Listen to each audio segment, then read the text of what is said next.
But you got to go back now and say, why was the NFL continuing to support with all the confusion going on in the media? And maybe it's all of that found money right there. And out of nowhere came these young children. I don't know where they came from. And I sat next to this child, and the child sat next to Beyonce. So I hear B say something about, doesn't this look sexy? If she is beyond reproach to you, you're worshiping her. When y'all put these people on these pedestals and not recognizing the worship that you're giving them, it sets you up for problems in the future. It is not white versus black, y'all. It is rich versus poor. 50 Cent went there, and this time, he's not backing down. While the world watches Diddy's empire crumble, one name keeps getting whispered in the shadows, and it's not who you'd expect. Beyonce, Jay-Z, the Untouchables. But are they really? Look, the tension between 50 Cent and Jay goes back decades. We're talking subliminals, shots fired in interviews, the whole nine. But something changed. When those federal agents showed up at Diddy's door, suddenly, 50 Cent got loud. He's not just trolling anymore. He's asking questions, serious ones, like, how much did the Carters really know? And more importantly, what were they doing at those parties? Because here's the thing nobody wants to talk about. Beyonce and Diddy, they weren't strangers. Da Baby literally said the first time he met Queen Bey was at Diddy's house. I was at a party at Diddy crib in LA. This was the beginning of 2020.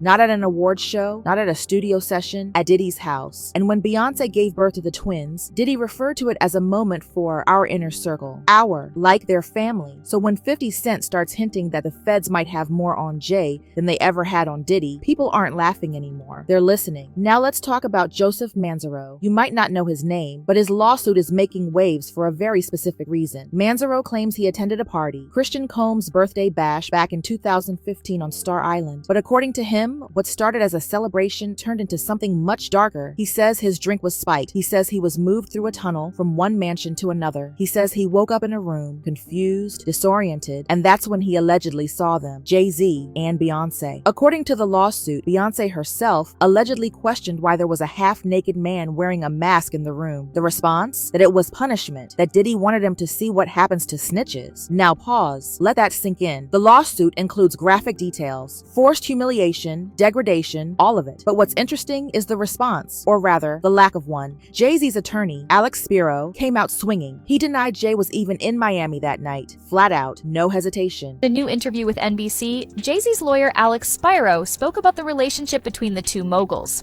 From images of them together at many events to how they highly spoke about each other, one may think that a close bond exists between Jay and Puff.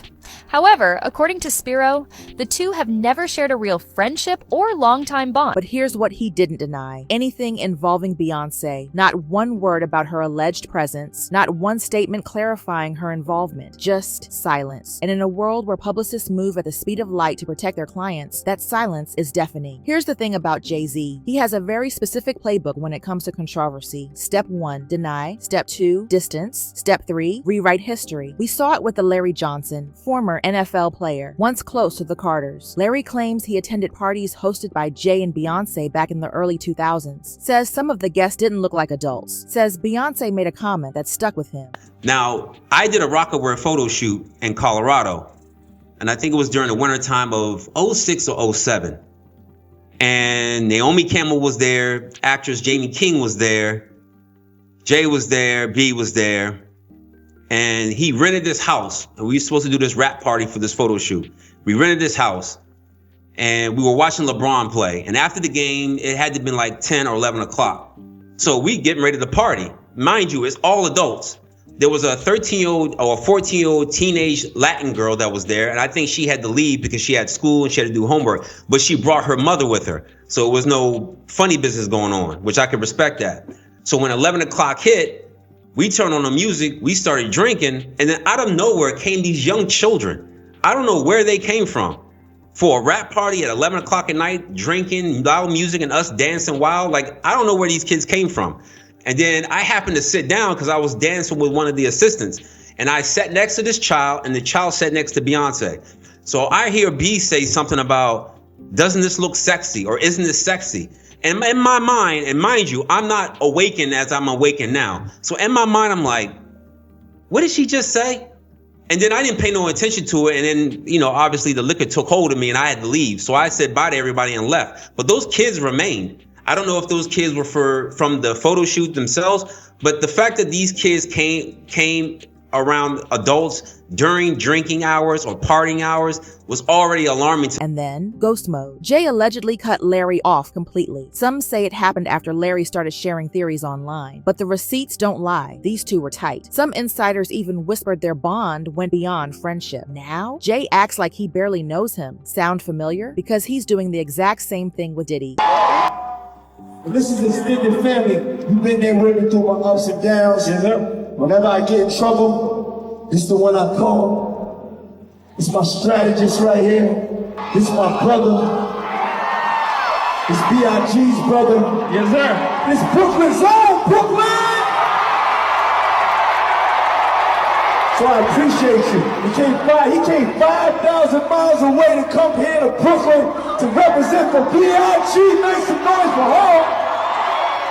In Jane Doe's lawsuit, Jay's team claimed he wasn't even friends with Diddy, just business acquaintances, nothing more, except Diddy himself called Jay family. He said Jay was his strategist. There's footage of them together at countless events. And here's the kicker. Jay skipped his own daughter's recital to show up at Diddy's anniversary celebration, but sure, tell us again how they weren't close. Tony Yayo said it best. Jay is rewriting history in real time, and people are starting to notice. Because now Jay is saying, yo, this not my man. Which is kind of weird. Right. They Because say they have a close you see him at relationship. mad parties together, but look at it, right? Really think about it.